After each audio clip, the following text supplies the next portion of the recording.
তুমি কি কখনো এমন অনুভব করেছ, যখন সবাই তোমাকে বলেছে তুমি কিছুই করতে পারবে না?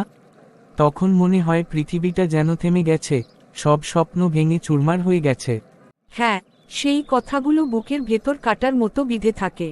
কিন্তু জানো, মানুষের কথাই শেষ কথা নয়। আল্লাহ যা চান সেটাই শেষ সত্য। আমিও একসময় ভেঙে পড়েছিলাম। গ্রামের মানুষ হাসতো, বলতো এই ছেলে বড় কিছু করবে, অসম্ভব। কিন্তু তুমি তো হাল ছাড়োনি, তাই না? কারণ যে মানুষ নিজের উপর বিশ্বাস রাখে, তাকে থামানো এত সহজ নয়।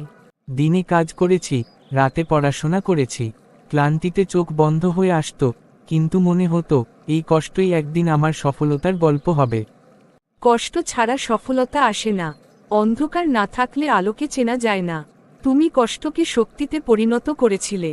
একদিন যখন প্রথম বেতন হাতে পেলাম, সোজা মায়ের কাছে গেলাম। তার চোখের জল দেখে বুঝলাম আমার সব কষ্ট সার্থক। মায়ের দোয়া কখনো ব্যর্থ হয় না। আল্লাহ সেই দোয়ার বরকতেই তোমার জন্য দরজা খুলে দিয়েছেন। আজ যারা একদিন হাসতো, তারাই সম্মান করে।